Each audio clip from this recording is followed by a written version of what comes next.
I think we're supposed to quit talking. The mics are on.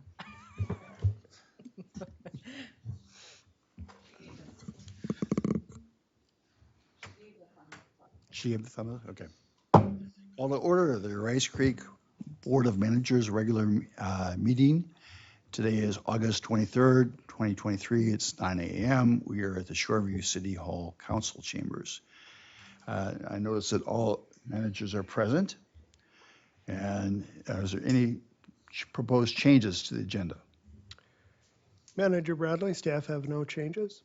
Does anyone else have a proposed change? If not, can I have a motion, please? I'll move to set the agenda as presented. Second. All in favor, say aye. Aye. Any opposed? Passes. Can I have a motion on the minutes? Mr. Chair, I move that we approve the minutes from the August 7th workshop and August 9th regular meeting. I'll second that. Any discussion? Hearing none. All in favor, say aye. Aye. Opposed? None. Passes. Thank you. That brings us to the consent agenda. Patrick? Yes, President Bradley. Staff have one application for your consideration today. No proposed changes. Anyone have questions of Patrick? Short and sweet, I like it, Patrick. Okay. I have a motion. Mr. President, I move the Caprock permit number 23-042. Second. Any discussion? All in favor, say aye. Aye. No opposed. Passes 5-0. That brings us to the minor amendment to the 2020 Watershed Management Plan public hearing. So we are going to recess our regular meeting to go into the special meeting for this minor amendment. The public hearing is open to the Rice Creek Watershed District minor amendment to the 2020 Watershed Management Plan. The purpose of the hearing is to receive comments from parties having an interest in the minor amendment to the plan pursuant to Minnesota statute, Minnesota rules 8410.0140 subpart 2. Notice this hearing was published in the St. Paul Pioneer Press. It was emailed to all plan review agencies within the Watershed District and posted on the district's website. We're going to ask Matt Koshin, our Lake and Stream Program Manager, to give a brief review of the proposed minor amendment. When he's done, we will ask anyone from the floor, and I see that we have an administrator from the city of Centerville here. Welcome. To please come forward to the podium if they wish to make any comments. During the public comments, managers are welcome to ask questions of the commenters to clarify their remarks. Today's hearing is intended to record the comments on the proposed minor amendment to our 2020 plan. It's not designed to receive comments on the district's rules, its budget, or other projects. So, Matt, you have the floor. Thank you.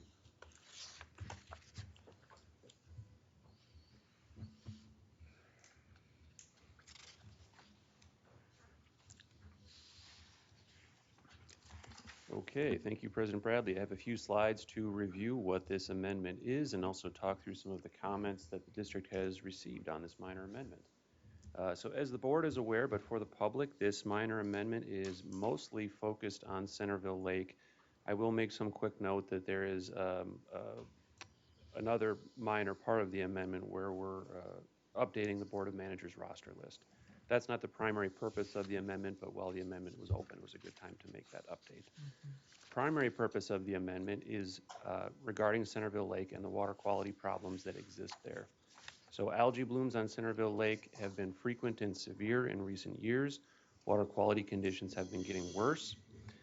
The district has engaged in a number of studies in recent years on Centerville Lake, determining the sources and magnitude of phosphorus loading, what's causing these algae blooms. We've looked at backflow from Peltier Lake. Anoka Conservation District, one of our partners, looked at watershed loading and opportunities from new BMPs. We looked into the carp population, and we looked into the feasibility of aluminum sulfate to control internal phosphorus loading. All of this is good information, but wasn't in the plan. So that was the purpose of the amendment, was to incorporate all of this information and to update our capital improvement projects with a section with this information.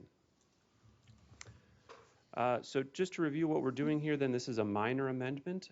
So this is a fairly quick process that we're going through. We're getting it done in time for the Clean Water Fund grant, which is actually due tomorrow. Good timing. As I stated, this incorporates new diagnostic work into the watershed management plan as an appendix, but also changes the language. And by the way, the board can see these changes, I think beginning on page 55 of the packet, or for anyone else that's interested in that. As I noted, this adds clarity and specificity on the district's intent to manage internal loading. And having this information in the capital improvement section is required in order for the board to eventually order a project. So the components, as I mentioned, we updated our board of managers list. We updated our capital improvement project section. That's changing language in section 4.3, making it clear on the district's intent for a project in Centerville Lake, and adding the appendix. Again, all of this was distributed in the board packet. It was uploaded on our website and sent out. All of this is sent out as a red line changes. So presuming that these pass and are adopted, then the red line changes become the permanent document. One thing to note in the appendix, this is one piece of one of the diagnostic studies that's added in the appendix, is this new phosphorus budget for Centerville Lake. And this is what's driving some of those changes, the language in the capital improvement project section focused on internal loading.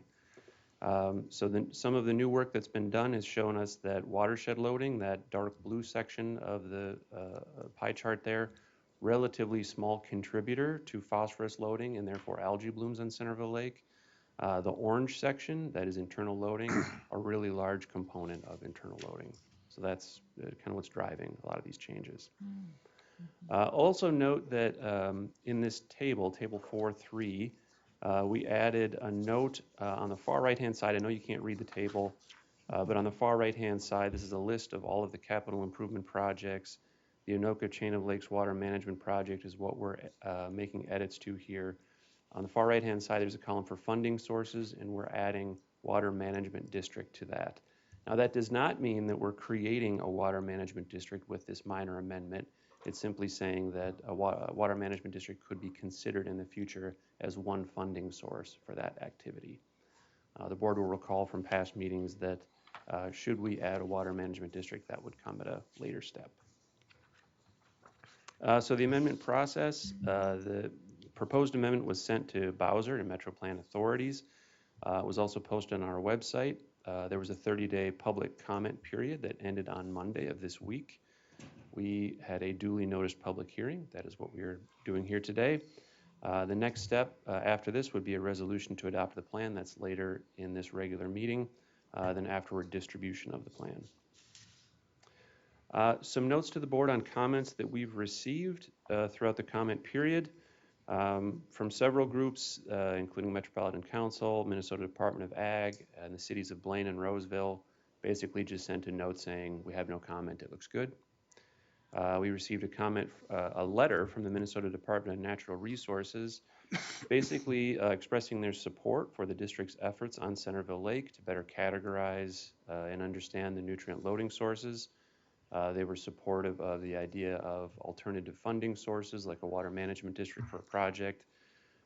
So supportive of the changes, and they requested that we notify them if and when an alum project proceeds. The only other information that we received then was from Bowser. That was yesterday, their concurrence letter that this is indeed a minor amendment and we are cleared to proceed with the minor amendment. And that's all that I have. Thank you. Any managers have any questions? Mr. President. Matthew, this isn't the first time we've done this treatment in the lake. It was done, the late 90s or so? And you said that there isn't really an outside cause of it. It's internal loading. So how this isn't a permanent fix to this situation? How's this going to be managed? Every 30 years you have to dump the alum in there, or what? President Bradley, yeah, Manager Waller. So with respect to your question about alum, you know, the proposed minor change to the amendment is not ordering the project, so that's not a foregone conclusion. But I won't dodge your question. When it comes to alum, it is intended to uh, uh, address one of the sources of phosphorus, in this case, the primary source of phosphorus to Centerville Lake, and that is internal loading. Yeah. So it is treating the source, not a symptom of the issue. But to your question of, you know, is alum a permanent fix? No, it's not. I'd argue that neither are any of the other BMPs that we would consider for phosphorus mitigation for lakes. Every project has a lifespan. So that's what I'm getting at, is there's been a historic record now, we're looking at that the alum treatment, you know, has run its course. And we don't know I'm presuming that we'll use alum again, but that's why I was wondering if there's any other maintenance procedures that could be incorporated here in addition to make a more permanent fix than what it is. I mean, the carp doesn't seem to be the trouble, and it's not phosphorus coming from other sources outside the lake, you know, so. Yeah, President Bradley, Manager Waller, the proposed changes to the watershed management plans certainly don't preclude us from doing other work around Centerville Lake. I'd suggest that the district and its partners, the City of Centerville, have done a number of really great projects in recent years. But adding these changes to the watershed management plan doesn't take away the opportunity or the need to do other projects in that watershed to control phosphorus. No, we've done other ones. We've done irrigation with the ball fields and such, and I see the administrator from Centerville is in the audience today, and so hopefully he'll have comments. Go ahead, Dick. Manager Bradley, Matt, perhaps it's important to note the advancements in understanding of alum treatment, its dosing, and so on, noting that the last one was 30 years ago or so. Yeah, President Bradley, Nick, yes, there's been significant improvements in technology and dosing techniques and the science that goes along with alum treatments in the past 20 years. The treatment that was previously done on Centerville Lake that Manager Waller referenced was done in 1997. It was a very light dose, not really intended as a permanent solution, but intended more to treat just the algae bloom. It was to strip the water column of phosphorus and algae at the time.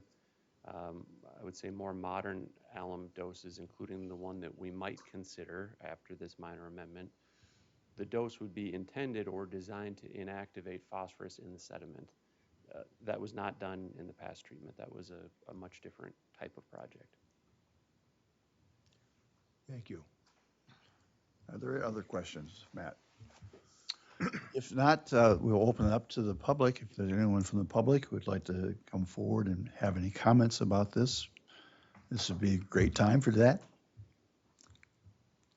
If you would state your name and position, please. Mr. President and Board, thank you for having me. I'm Mark Stotts. I'm the City Administrator and City Engineer for the City of Centerville. And first I want to thank district staff for their hard work in putting this amendment together, minor amendment. And I think it's, I'm here to just express our support for the project in general. As Mr. Waller brought up, it is a bit of a tough one to stomach because it's not a quote unquote permanent fix. But, and it took me a little while to get my head around that too. So what I would ask you to do is just sort of think about what Matt just mentioned, which is no fix is really permanent, right? I mean, I had many council members ask me, well, can't we build a treatment plant or can't we dredge something out or, you know, which I asked Matt all these, I'll call them stupid questions, right? Just doesn't seem right. Why would we bury this? You know, it seems like when you clean your room and you just shove everything in the closet, only to, you know, at some point the closet's got to be opened again. But when you start to look at the cost of this versus what something like a treatment plant or a dredging project or something like that, those costs would just dwarf this, right? And so if you think about the operation and maintenance cost of anything, again, structural, even things, the passive things we do like rain gardens and stormwater ponds have a life cycle. I think if you look at the NPDS guidelines on storm ponds, we talk about maybe a 25 to 30-year life cycle before those things need to be dredged out at significant cost. All of a sudden we have heavy metals and all sorts of other contaminants in those things that we need to worry about, test for. So again, even though this doesn't feel like a permanent solution, I would argue, as Matt did just now, that it is as much a permanent solution as any other solution. I really don't know, and we haven't yet had rain gardens long enough to know what their life cycle or true life cycle is. Eventually they clog up, need to be redredged out, and those kind of things. And I think what's really important here is the fact that we're setting ourselves up to be a good candidate for a grant here. And we think that the best way to do that is to show that we've done everything else that feels good. We've done all the structural things. We've built rain gardens, we've built storm ponds, we've built infiltration trenches. We have a state-of-the-art, one of the largest stormwater recycle projects in the state, and one of the first ones, and in partnership with this organization. So we're very proud of that.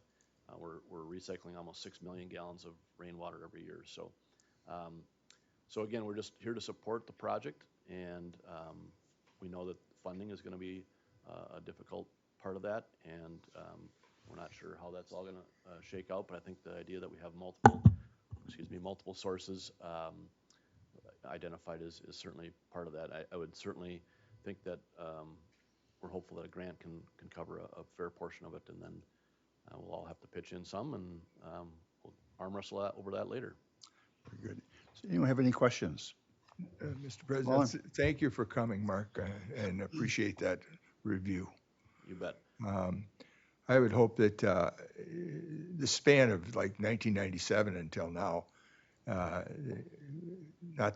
little bit more consciousness or updating it. I don't know what kind of program we'll have to do. That'll be a discussion later on, but it seems to me that there's some kind of that's a long stretch in there. But thank you for coming in, your comments. One final comment is just that I'm very, very eager. I've been in the business of engineering and stormwater stuff for 25 years. I'm not sure that I've ever been involved in a project that delists a body of water. And I think, I'm not sure how many the Watershed has done, but I would guess that it's not enough. And that should be our goal, is to delist these projects. And so I think Matt's got his eye on that ball, and he's going to get us to the goal line. So thank you very much. Thank you for coming. Unless there's someone else who would like to speak from the public, is there anyone on the line? Do we have anyone on the line today? We do have one person that is attending the Zoom meeting, but Okay. Sure. In which case, we're going to close this for the sole purpose of moving on to our next public hearing, which is our budget. So opening again a special hearing to calling to order the Rice Creek Watershed District proposed 2024 budget and levy, including the watershed-wide property tax levy and special levies for Anoka County Ditch 5362 Water Management District, known as WMDs. Purpose of the hearing is to hear comments and take input from parties having an interest in our proposed 2024 budget and levy. The levy will include property tax levy on all properties located within the watershed district. It will also include additional special levies on a water management district for the Anoka County Ditch 5362 WMD. Members of the public participating remotely are asked to remain muted until I call for public comment. I will solicit comments from remote participants individually. The one person apparently was on the line. And I would at this time ask Administrator Tomzak to provide a summary of the 2024 budget and levy impact, as well as the individual water management district budget and levy. Stealth cat. Okay. Here I am. Thank you, Manager Bradley. Board of Managers, proper notice for today's meeting is on page 27 of your packet. I see Patrick has it up on the screen for us. It notes the different dates and locations of our publication for the public hearing. Not too much fancy for a public hearing. We have for the budget. It's numbers on paper, but I will run through the various matters. On the next page of the packet, you'll see the district's 2024 budget. These are the various funds and the associated amounts. You see in the far right column is what we propose for 2024. The total budget supports the implementation of the district's watershed management plan. This provides for the district's resource management. It gives direction to the district. It establishes a budget framework by which we implement our projects and programs. The watershed management plan is not the definitive, but it does provide us that framework and a foundation to the budget. As a portion of that, you'll recall last year and see on the screen there the classification of district funds. That is a column that identifies the fund or the sub-fund's relationship to the district's fund balance. You'll recall that we did include definitions for those items, which are included on the next page. But here, the 2024 budget includes the district's general administration, the operations for its office, for the Board of Managers itself, as well as all of the district staff. Each fund in its capital fund 00 address the administrative needs of the district. This would include such things as the rent of the district office, and this year includes funds for vehicle replacement and maintenance, continuation of our human resource consultant services, completion of the district cube office space project. It includes all current district staff and implementation of the district's organizational chart. Following down on that list for each of the sub-funds, I'll run through and highlight the significant good work of the district that we intend for 2024. So the first one you see there is communication and outreach. That is Fund 30. Here we intend to address the increased demand and impact from outreach partnerships.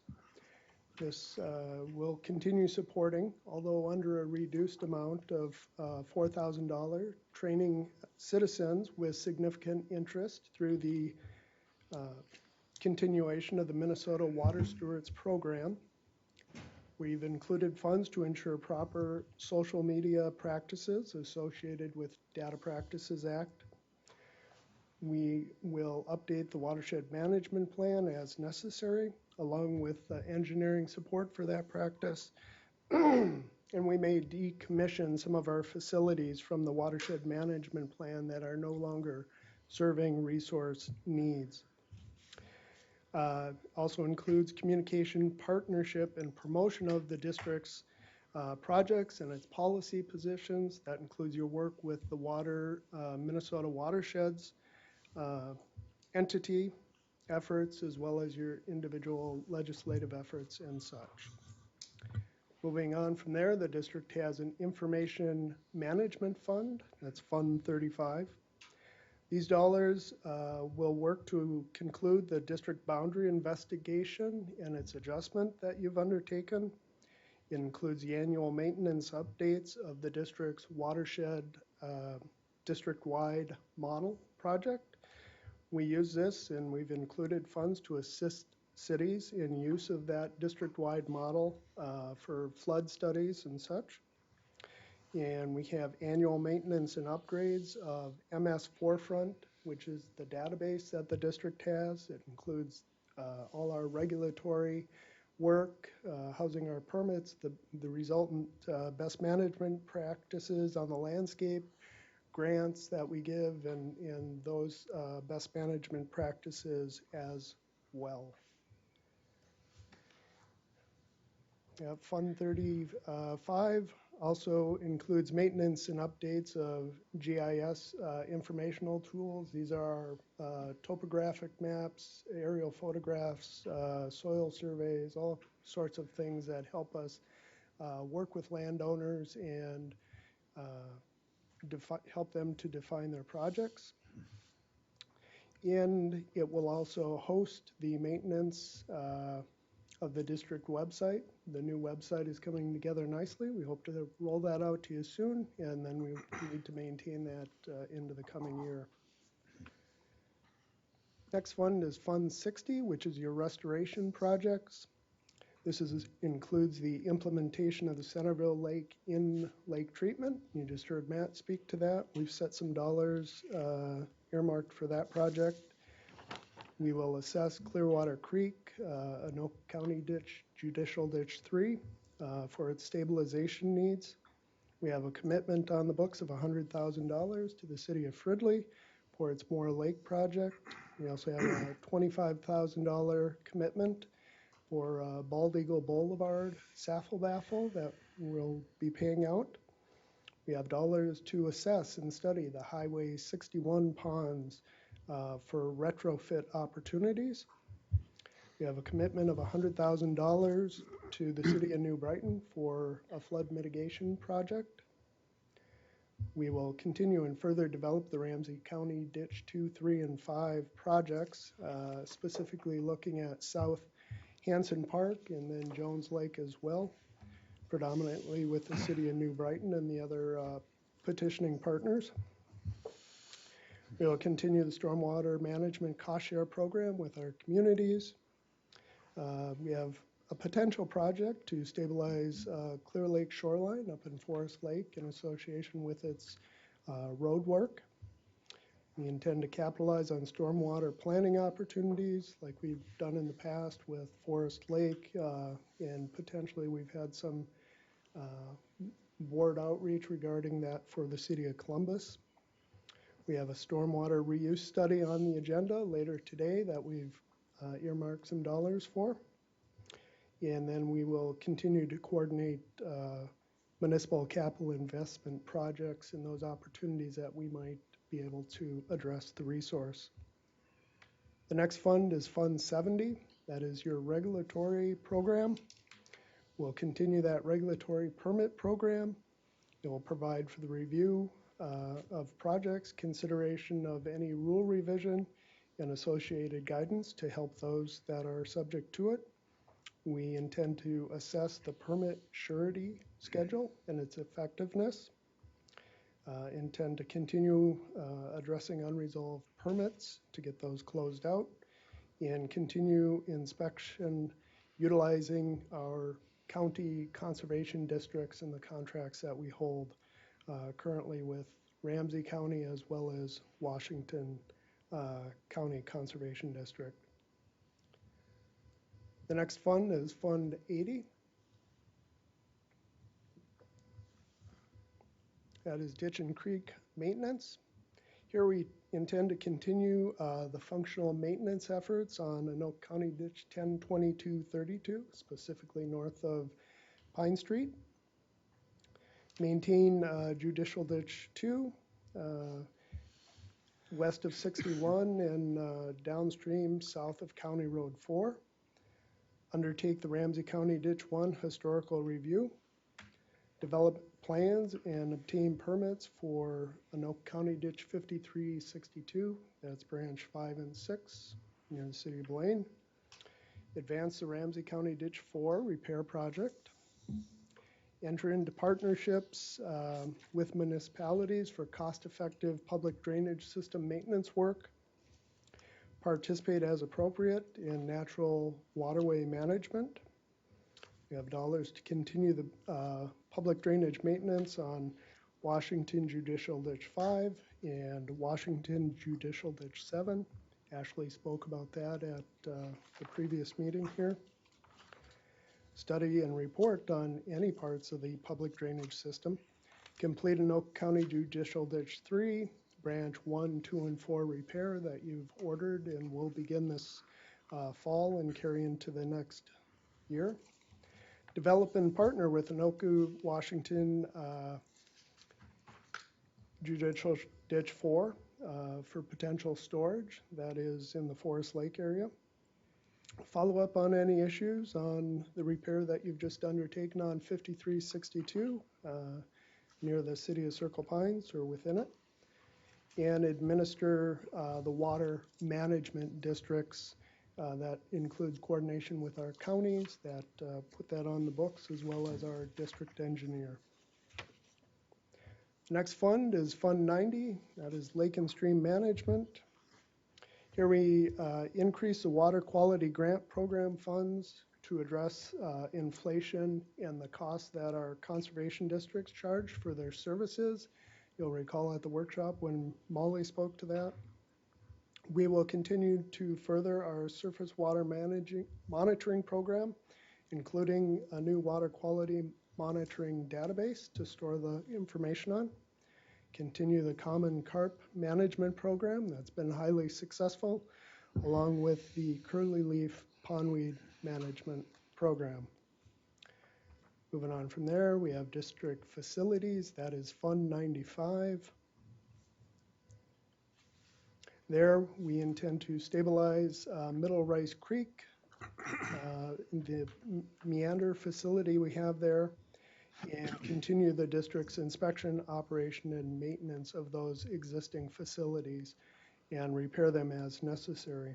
As I previously noted, there may be a few that we look to decommission there as we review their effectiveness on the landscape and their longevity. And then we have Fund 99 that we put into place previous year, and we have no intended expenditures from that fund. The total proposed expenditures for 2024 is $8,334,339. Total revenue for 2024 is projected at $6,674,168, of which $6,099,751 is from the watershed-wide general property tax levy. The foundation of that being 103B, which is the Metro Surface Water Management Act. We had a good discussion about that at our previous workshop. The remainder of the revenue comes from the water management districts. That's 103D projects that are paid by those who are benefiting from that, the local benefits. We also have fee revenue, grants, potentially investment income, and the use of the district's fund balance. In 2024, we intend the use of $1,660,171 from your fund balance. The property tax rate for 2024 is not available at this time, as we discussed as well at the workshop. It will likely be moderate to declining from the 2023 property tax impact rate due to 2023's 19.52% rise in taxable market value against the 2024 6.17% increase in the levy. The 2023 property tax impact on $200,000 of property value in Rice Creek is estimated at around $32 per year. That's down from the 2022 estimate of $36. Patrick, I'll note that there's a table of this a little bit further down. It's in the packet, I think on page 32. There we go. Yeah, so you can see the last year's estimated property tax impact. Again, we use that $200,000 of property value. It's been a tradition or customary at Rice Creek. Specific to water management districts, the Anoka County Ditch 5362 Water Management District is in place and intends a total collection of charges for 2024 of $29,187. That's comprised of $26,782 in levied charges and $2,405 in right-of-way direct billing. The district office staff have not received any comments on the district's proposed budget for 2024. That's what I have for the Board of Managers this morning, and happy to answer any questions. Any questions? Nick Tomzak. Hearing none, we'll open up to the public. If there's anyone in the audience who would like to come forward and make a comment, this will be your opportunity. Thank you, Mark. If you restate your name, please. Certainly, I'm Mark Stotts. I'm the city administrator and city engineer for the city of Centerville. Thank you again for allowing me to speak here today at your budget hearing. Just a couple of quick comments, and I wanted to just point out that your budget included a regulatory budget of $1.6 million. So that's, as I understand it, the process, the permit process, the inspection staff, review of plans as they come in, attorney review of documents, those types of things. Contrasted to $2.2 million as a restoration project budget, and then a couple other 1 point something or other $1 million budgets for stream and other water body budgets.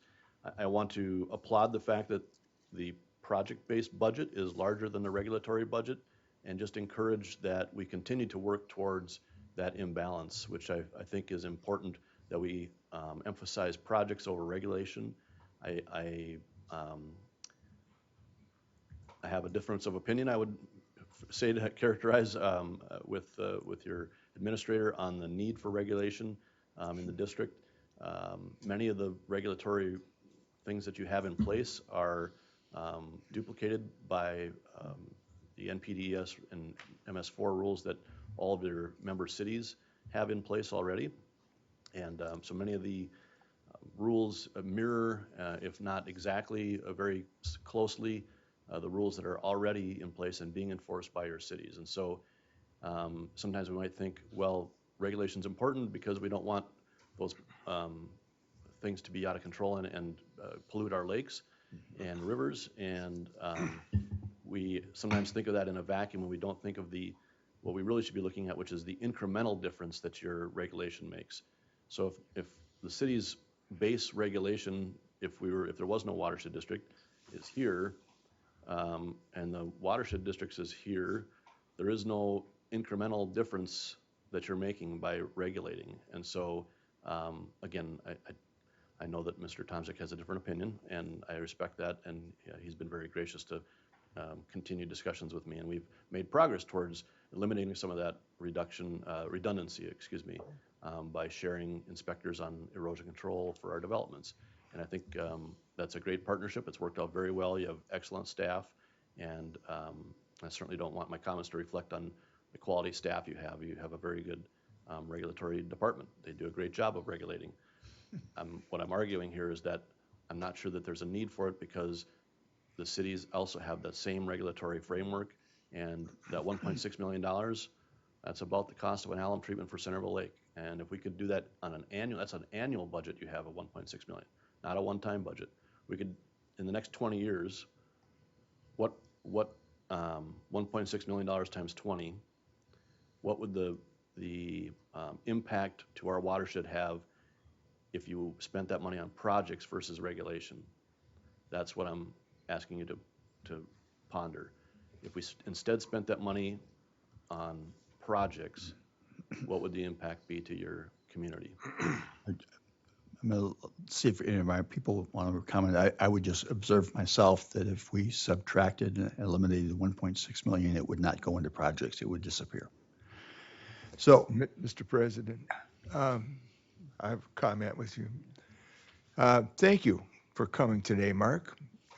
You beat me to that talk. I have had this conversation with the board about money for projects versus regulatory, and the need for regulatory and the duplication. And I believe that the money wouldn't disappear, the 1.6 million.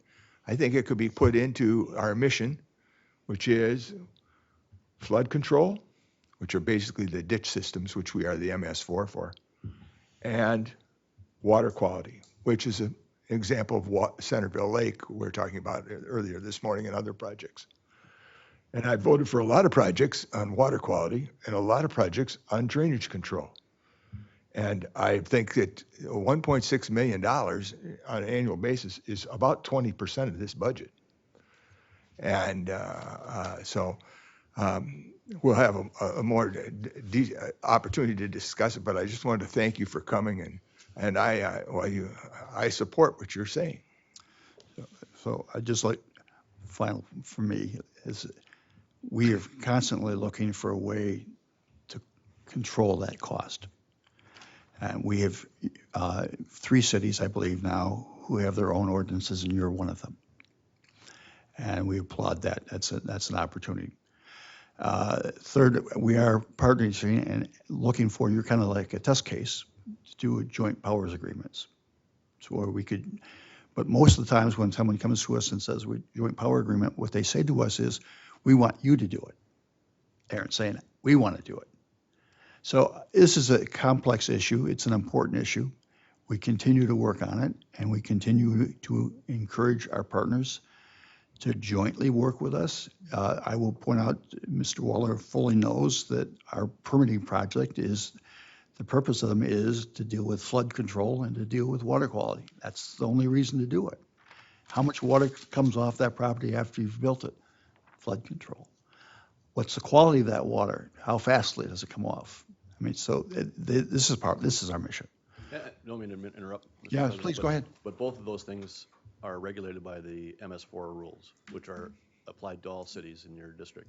So how much, what the water quality is required. Our design of projects is governed by that law, which is, again, all cities in your district are governed by that law.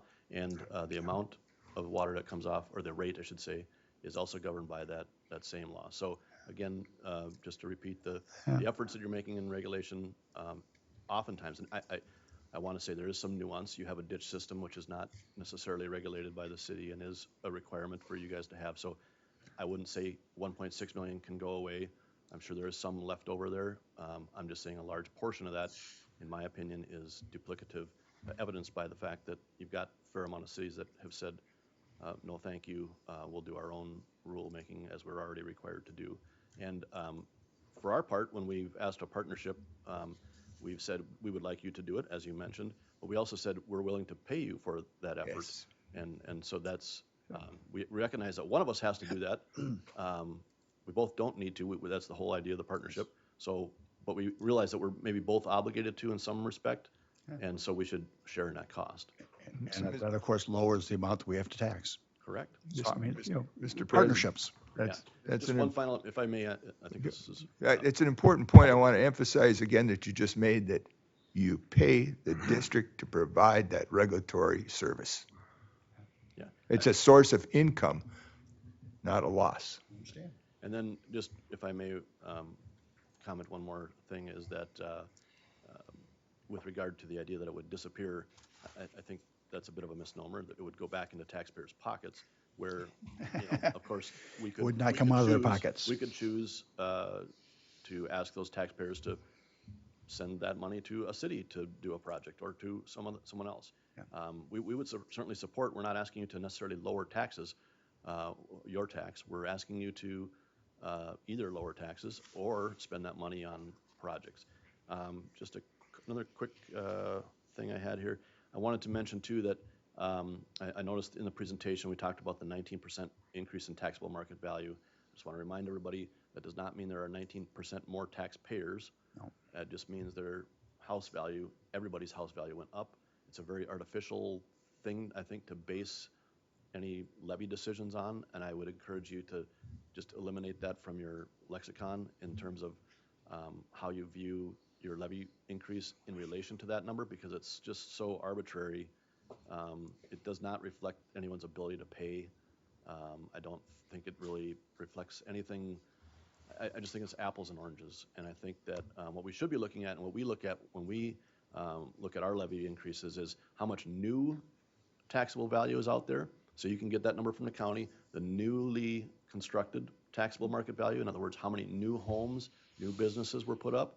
And if you looked at that, so let's say there was a 5% increase in the total new taxable property, essentially, that would be a much better indicator of the amount of new taxpayers able to pay your tax. And so that would be, I think, the most appropriate way to look at that. Mr. Wagman's kindly been waiting to talk. Go ahead. No, I'm not gonna repeat everything you guys just said, but I do agree with both of them on this. I think that's something we should definitely be looking at and We have working hard at. I think they both got good, valid points. Thank you, Mr. Wagman. Very That's all I good. have. Thank you. Thank you, Mark. Go ahead. Yeah. Manager Bradley, Board of Managers, I'll just note, yes, we're on opposite sides of the issue a little bit on there, Mark Stats and I. I would say that the state has cast quite a broad net with its MS4 program. We ourselves are subject to that. The Watershed District sets its individual standards to best serve the watershed that we are in. To accomplish the goal and those individual impacts that any single small land disturbance that may take place is probably best accomplished by multiple entities, including our municipalities. Mark spoke to their program. Other municipalities do not have such a robust program, and even then, sometimes their individual programs are not effective in accomplishing those goals or policing the site and those sort of things.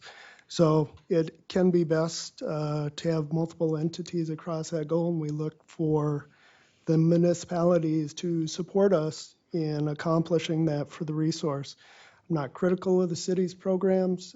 Each one is uniquely different. As you know, we have 28 communities that we deal with. I think the district's regulatory program is a fine one and serving the Watershed District well.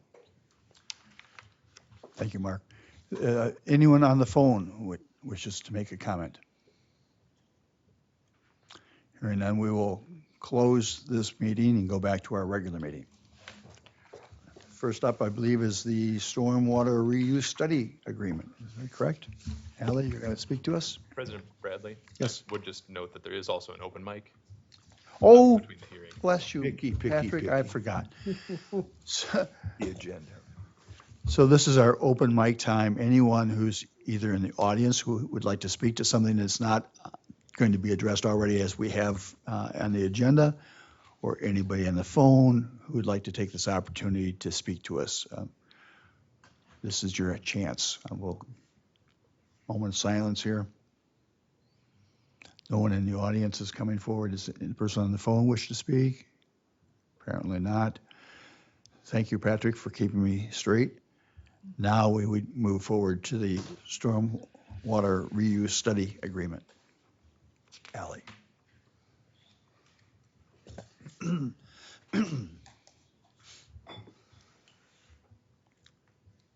right. Good morning, Mr. President, members of the board. The Board of Managers today is being asked to consider the approval of an MOA with the WSB to evaluate the design, operation, and performance of multiple stormwater reuse systems throughout the district. The City of Hugo approached the district about funding a water reuse study. The study will focus on stormwater reuse sites in Hugo, Lino Lakes, Matamita, and Centerville. All systems are large scale and have similar functions. 7 of these sites are within Hugo, and you can see a map on page 47, I believe. Please note that sites 1, 7, and 9 are not included. The other 3 cities each have 1 site for a total of 10 study sites. The basis of the study is to evaluate the design, operation, and performance of these stormwater reuse systems within the district. Cities across the district are seeing more stormwater runoff, more groundwater pumping, and an increase in those urbanized areas. And information from the study could be useful across the district when designing and evaluating these stormwater features. Deliverables from this project include meetings with stakeholders, as well as reports and findings. The stormwater reuse study is likely to incur costs both in 2023 and 2024. The study will cost $58,500 and will be funded from the Groundwater Management and Stormwater Reuse Assessment Program. The staff recommendation is that the board authorizes the administrator to execute the MOA, which has been updated to include presentation with the board at a future meeting, and will include any final adjustments to language agreed upon by WSB and upon the legal advice of the council. With that, is there any questions for me? Otherwise, we do have the City Administrator Brian Bear and Pete Willenberg from WSB. Any questions of Ellie? Hearing none, if Brian or Pete, if you wish to make a comment. Welcome, Brian. If you'd state into the microphone, please, your name. Good morning, managers. Brian Bear, City of Hugo Administrator. Just want to support this idea, this project. The Watershed District, I think 9 or 10 years ago, made some important rule changes. And that really allowed for and encouraged, in some ways, stormwater reuse to occur. And before that, it was not very easy to do and fit that into your rules. So that was an important change. In the city of Hugo, we have been building these systems ever since. This year, it's possible, depending on the weather, of course, but we may use 100 million gallons of stormwater this way this year. That's just this year. Next year, it'll be probably 100 plus, and we'll keep going. We think this is probably one of the best, if not the best by far, BMP that you have available to you. So great discussion earlier on your mission, flood control, water quality. These are multi-purpose systems, and they benefit both of those things and carry other benefits as well. What we know is that the systems that we've installed in Hugo are all very different designs, different factors in many regards. Some of them are much more efficient and effective than others. We've learned a lot along the way, but we haven't studied them. And we believe that if we do a little bit of work on these, that and we understand how they're working and how they could be working better, we may be able, and the watershed will likely benefit from this effort to ensure that these systems can do a better job in the future. We also think that some of the systems that have been installed, this is all brand new, right? And so we're learning as we go. We may be able to make some changes to the systems that we already have installed that may improve results. We might be able to direct more water to these systems and continue to improve water quality. So thanks for considering this, and just here to support the project. Thank you. Any questions? Mr. President, I want to thank Brian for coming today, and I want to thank Pete Willebrand. Pete's long history with the district. He was assistant engineer when I was on the advisory committee in the 70s, and he was engineer in the 80s. And it's from Pete and from Brian that this whole project about reuse came to the district. So it wasn't generated here by the district in the thought pattern. This is the brainstorm of the city of Hugo. And we've had other projects. I want to thank Mark for being here from Centerville, because we have a ball field over there that does that. And we've gotten a lot of applause, congratulations throughout the state on this particular program. So I'm very happy to support studying this, and very glad that the work between the cities and watershed districts has brought about a program that provides flood control and water quality. And remember that 100 million gallons, was that, Brian? It didn't come out of the aquifer, so that people in White Bear Lake don't need to complain about that. Any other questions or comments? I will just echo that I've been a long time fan of your projects in Hugo and in Centerville. We've helped fund them, we've helped study them, we've did district-wide study of availability of areas to do this project. This is a continuation of that. This is a good thing for us to do.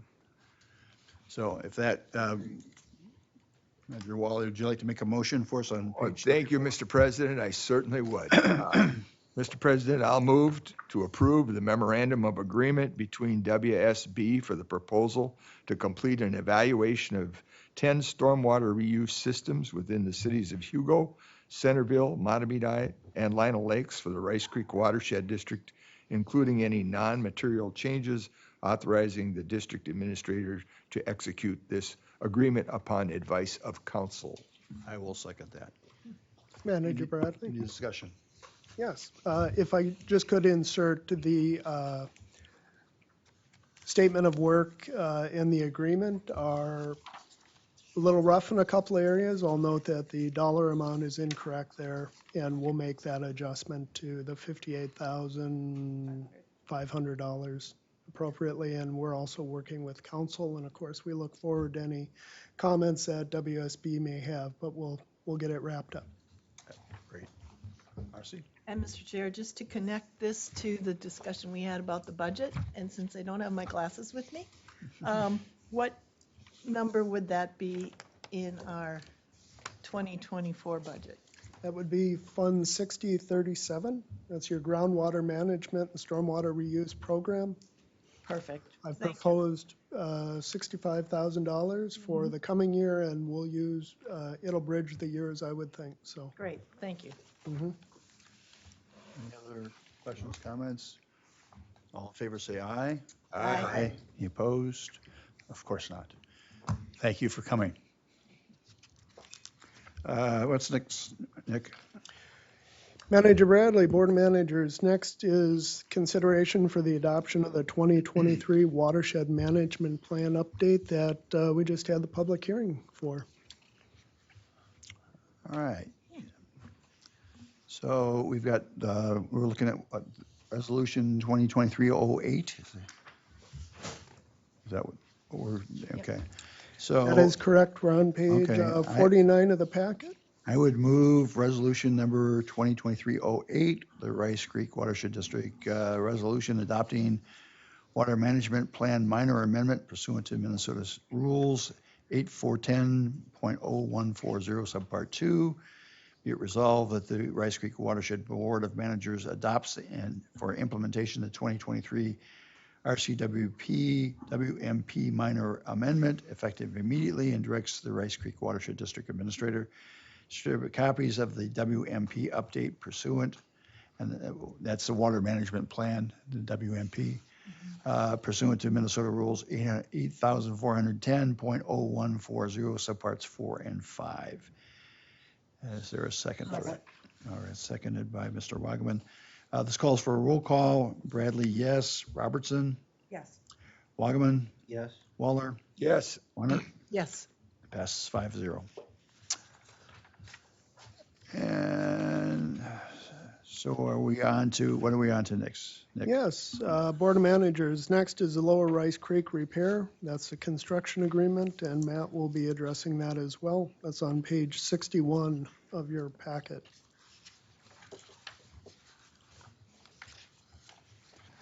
Welcome, Matt. Again?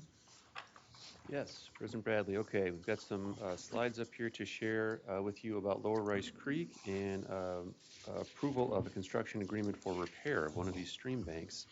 Have a few slides to remind the board of what this project is, the inspection that we've recently done on this project, and then the proposed repair that we're looking at. I'll note that I'm working with Abel Green, our technical field assistant, on this. He's here today. He's going to be helping us out in the future with district facilities. The Lower Rice Creek Stabilization Project is a district facility. First off, just a couple of slides reminding the board about what this project is. So this is on Lower Rice Creek. This is downstream of Long Lake, between Long Lake and the Mississippi River. This project was completed in 2021. And this project was all about addressing stream bank erosion in Lower Rice Creek. Here's some photos. I don't know if you can see the timestamp on some of those photos from 2014.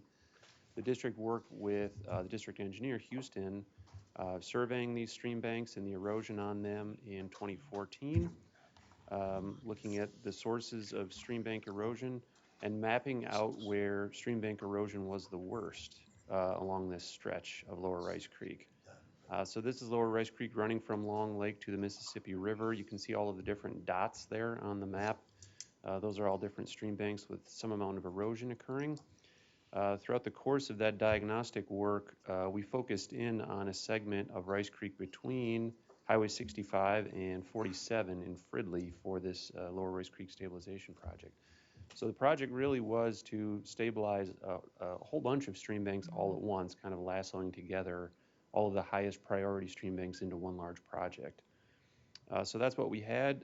We initially started out with 11 stream banks. We ended up, because we had some favorable bids, construction bids and engineering proposal costs, we ended up having some extra dollars. We were able to do 13. Although I'm not sure if it was wanting to avoid the number 13, we chose the last one as site 12A instead of site 13. Just a few photos of before and after of some of these stream banks.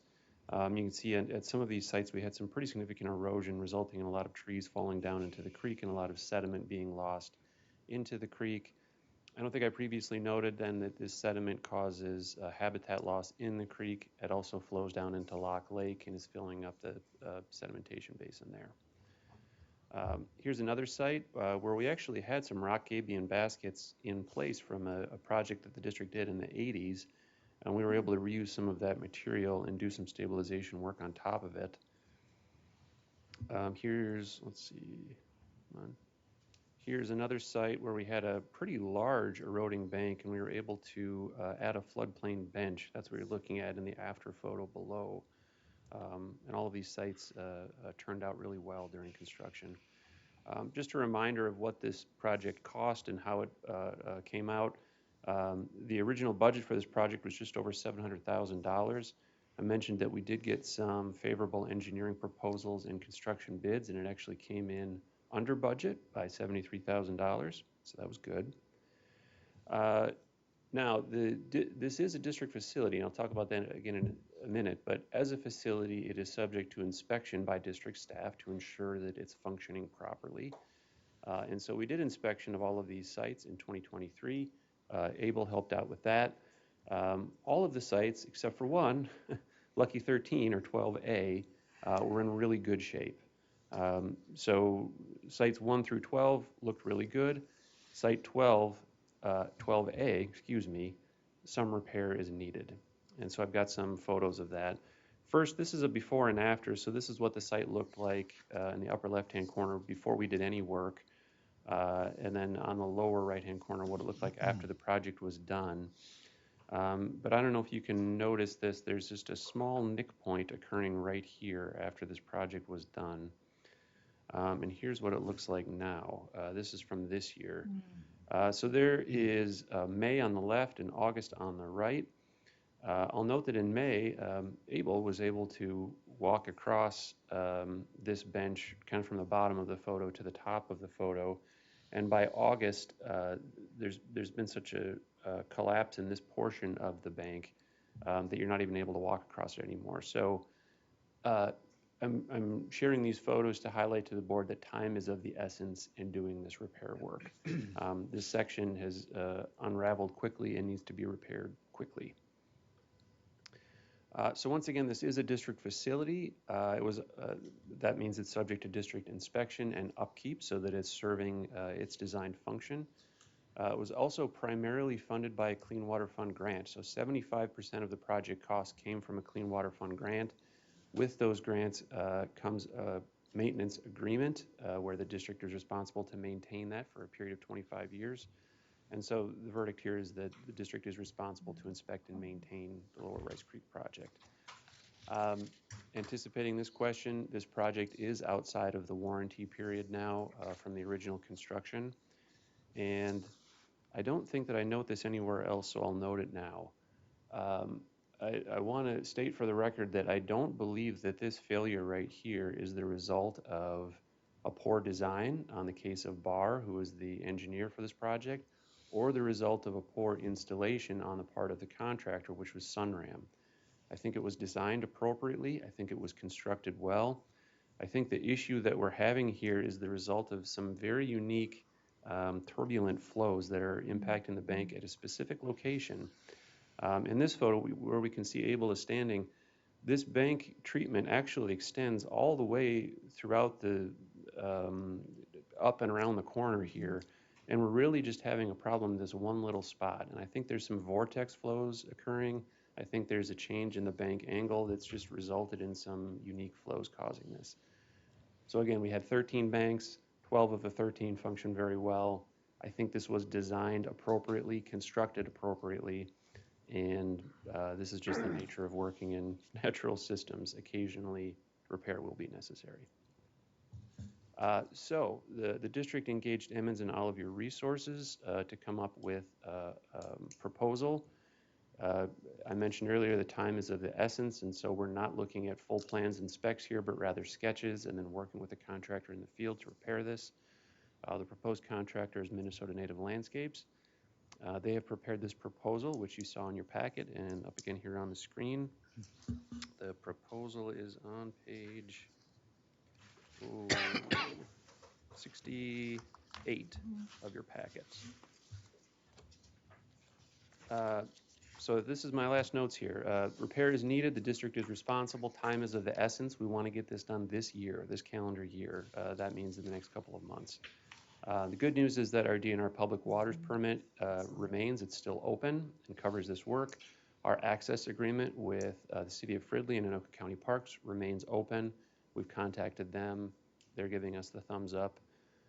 Costs for this project are part of the approved 2023 budget. That's the 6003 line item. And so we are ready to proceed with the construction agreement. Oh, and one other note, the proposed motion is on page 62. I'd ask that the board add the phrase on advice of council to the proposed motion. I have it up here on the screen for your convenience. Mr. President, Yes.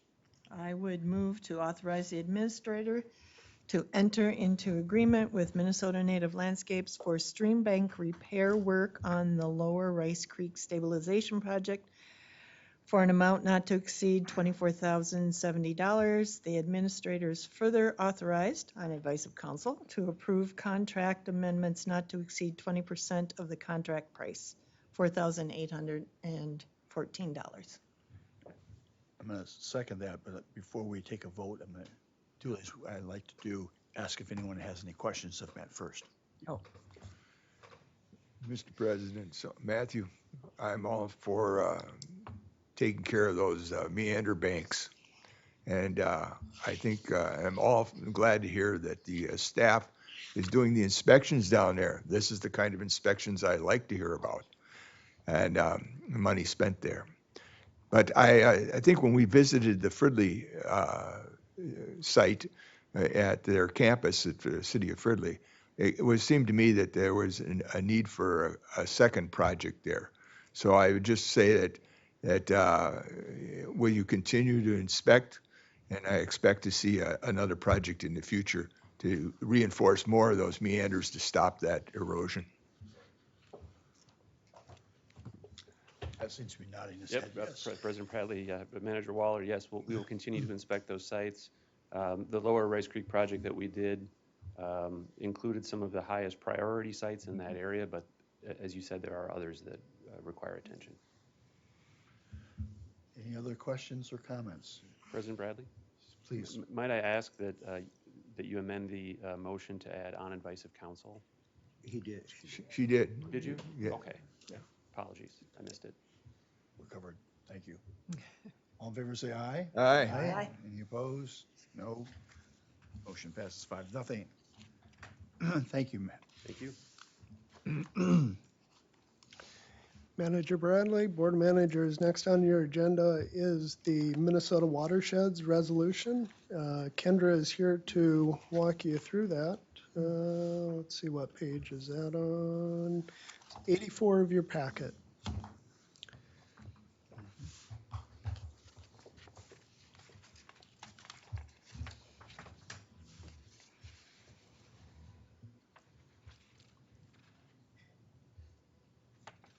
Ready for me?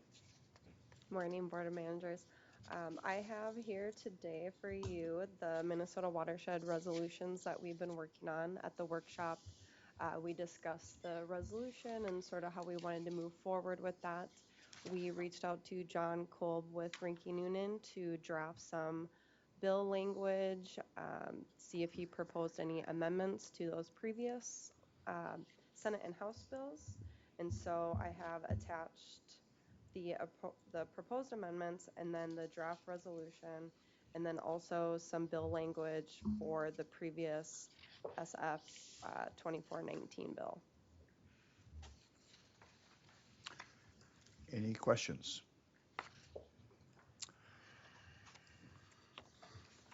All right. Manager Bradley, I'll offer a comment.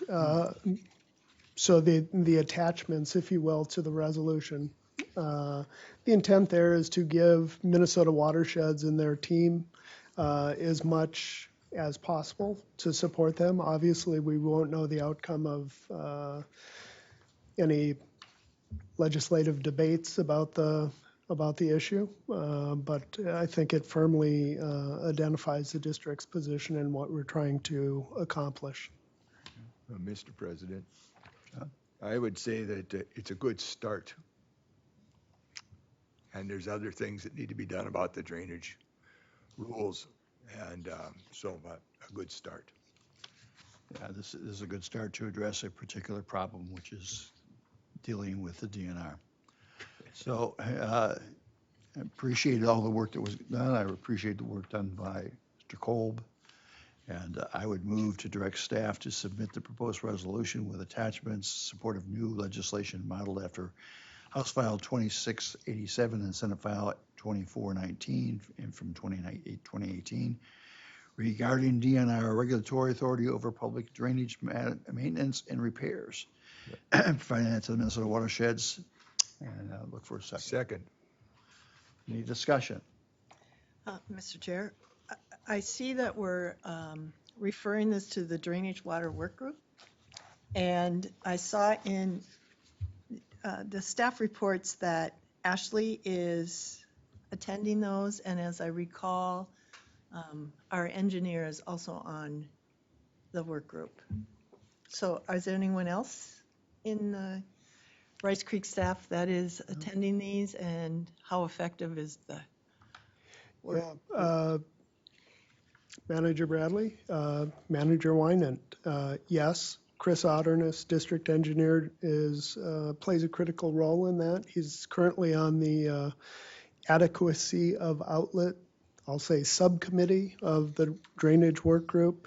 Yes, Ashley attends those meetings as well. I've attended them. Okay. There is a good cross-section of our county counterparts in outstate Minnesota that are subject to having public drainage systems and the challenges that occur with DNR periodically. So it's a good entity, if you will, the drainage work group to discuss these matters. And I know that Minnesota Watersheds holds a spot in that committee, and so we look for them to bring it there, of course. Okay. Any further discussion or questions? Well, Mr. President, I hope that this goes farther than just the drainage work group. My experience with them over the years has been that, and they're well-meaning, and they go to work and they do their best. But I'm inclined to believe that it was invented for a place to let legislation die. And so I would say that I'm in favor of this, plus the work group just issues, because, you know, a while back when I think it's Representative Hansen who made this group about 20 years ago. And you know, when he doesn't want to go to the drainage work group, he doesn't do that, you know. So he understands what he made. And so I hope that we have more progress on this. And there are other rules we need to look at for our drainage system, particularly because we're here in the metropolitan area, and our needs are for housing for people to have dry lawns and basements and such. Manager Waller, I support your observations. Thank you, sir. Okay, all in favor say aye. Aye. Any opposed? Passes 5-0. We at the check register? Where we are? Yes. Mr. President, I have reviewed and move to approve the check register dated August 23rd, 2023 in the amount of $443,446.46. Wow. And the August 31st, 2023 interim financial statements. Is there a second? I'll second. Thank you for that. Any discussion? All in favor say aye. Aye. Any opposed? Hearing none, passes 5-0. What's up next? Nick? Yes. You have moved on to staff reports. Okay. Any questions, comments? Well, I would just comment, Mr. Chair, that I love these reports. Once again, the staff is very busy and very engaged, and also pleased to see four staff members at the meeting today. So I have some specific questions, but I'll ask those individual staff members questions about them. Any further discussion? Well, Mr. President, I'll echo that comment about nice to see the staff here in the meeting. I do like to see the staff in the meeting because then I know who they are. And, you know, I recognize the face, but don't always put a name to it. And so it's good to see them here. And then I also know what their particular assigned areas are, you know, and that's another thing. So I'm hope to see many more of the staff more often. Duly noted. All right, so what, September calendar, is that what we're doing next? Correct. Mhm. So I've been advised by Manager Robertson that she needs a substitute for the CAC meeting on Wednesday, September 6th at 5:30, and Manager Winant has graciously volunteered to fill that position for us. So that's, any other changes to the calendar? Nope. Okay. So we up to manager updates? Is that what we're, yeah, administrator Yep. updates. The administrator has no updates at this time, so we got it all in the board meeting itself. Okay. Thank you. There you go. Manager Waller? Thank you, Mr. President. I was attending the Washington County Consortium meeting earlier this month with Commissioner Muron down the street from me when his telephone rang, and it was the drainage inspector, Tom Schmidt, scheduling a visit to come and do some maintenance work on JD2 from the down. It was very good to see Mr. Schmidt in the field. Thank you. And the DNR apparently had reported a beaver dam. Well, it turns out the beaver dam they reported is the weir structure they put in. And it had 4 to 6 inches of soil that had built up over the spillway. That's the lower part of that structure, along with other twigs and branches and such and whatever. And so they went out and cleaned it out and did some work on that. And I came to the realization while I was standing there, because the commissioner invited me down to watch it, and that it's been 20 years since we cleaned that portion of the drainage JD2 to the profile. And in this 20 years, we've had 4 or 5 year inspections. And it looks like the day we went down there and did it 20 years ago.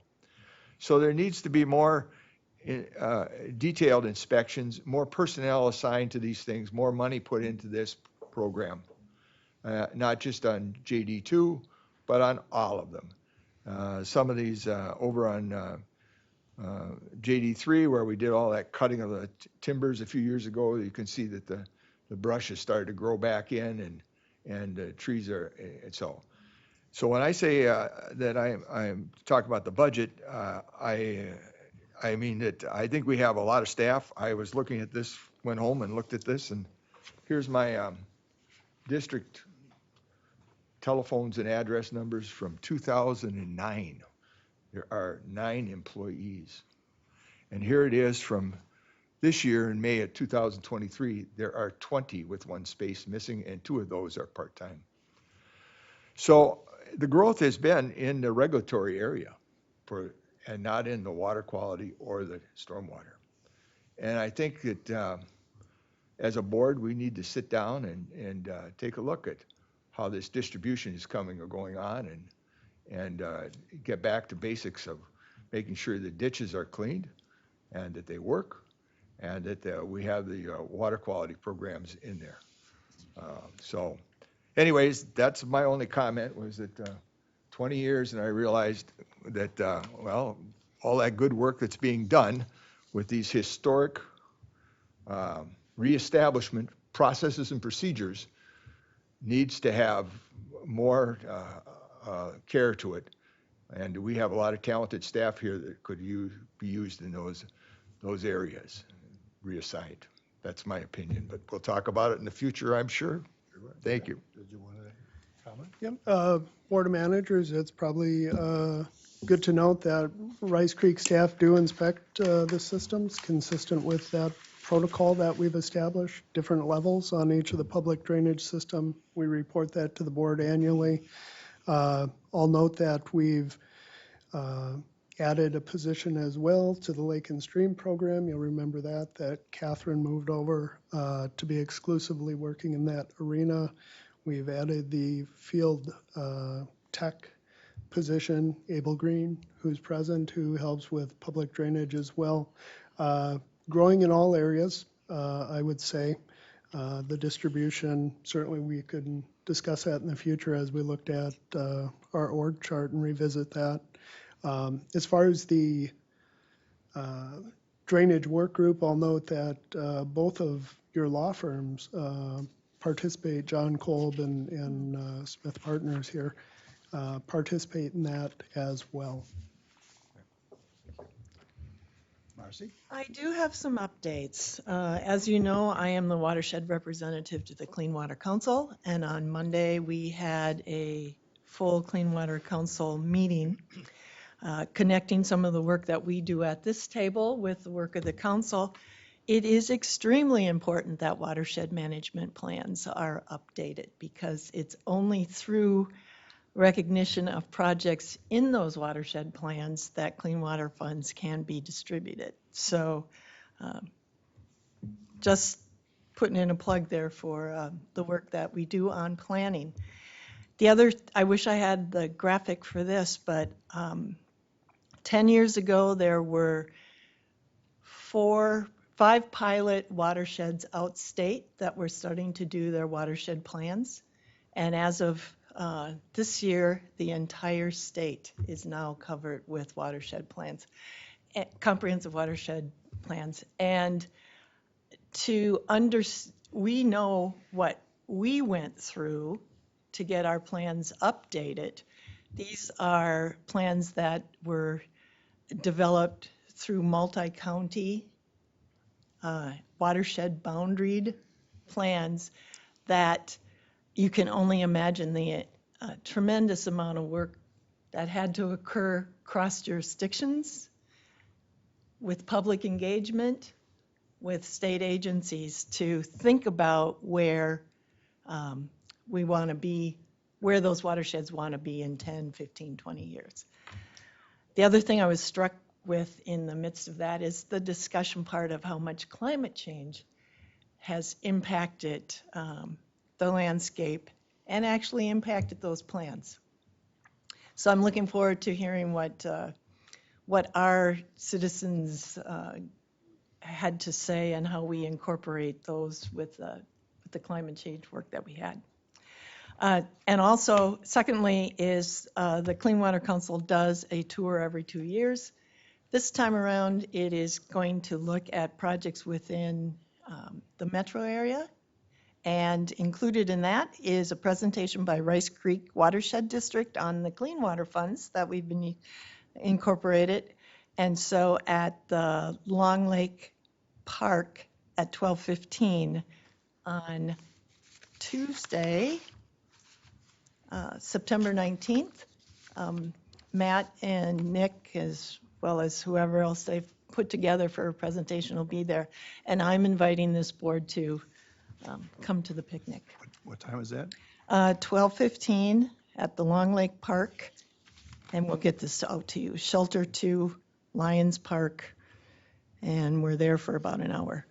But we'll be seeing lots of metro projects, so it should be a very interesting tour. Yeah, I will certainly make sure I get that on my agenda. I think that would be a good thing for us to be visible flat. Yes. Schedule is a meeting? Well, he'll have to do that, Sure. yeah. So we probably have to notice it? Notice Yeah. it. Notice it, Yeah. just Yeah. notice it. That's good. Yep. I think We'll get that done. that's good. Oh, and then one more thing. The presentation we had too about where we're at statewide, they talked about the nearly and barely impaired waters. So, Would you say that again, please? yes, nearly and barely impaired waters. So that's the first time I've heard that also. But the Clean Water Fund was established to protect and enhance. So the thinking about what do we have to do to keep those waters off the impaired list. So you've got the prevention work. That, of course, is darn near impossible to always credit because something hasn't happened. Because we did this, something hasn't happened. So how do you measure that? So when the Centerville manager said that Centerville Lake might get off the impaired list, that's significant. That is huge. That is work that has to be done by individuals, by organizations, by the state. So not to pass up acknowledging that we have an opportunity to move a barely impaired water resource to a non-impaired water resource. Manager Bradley? Yes. Just to follow up, Manager Wynant, that's a good point.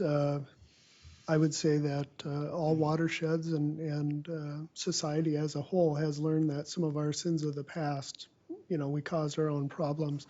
In reference you made to Centerville, here the district's rules obviously look at controlling water as properties develop and as it runs off the landscape and such. So our rules play a very important role in prevention so that these do not become future problems that we have to spend large amounts of money on.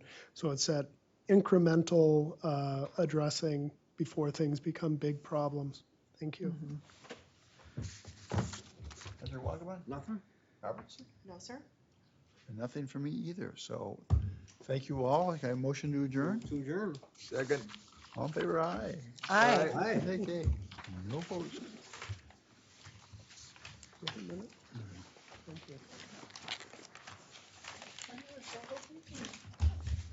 I saw I bet it didn't get any cooler out there while we were in here. it. When is it again?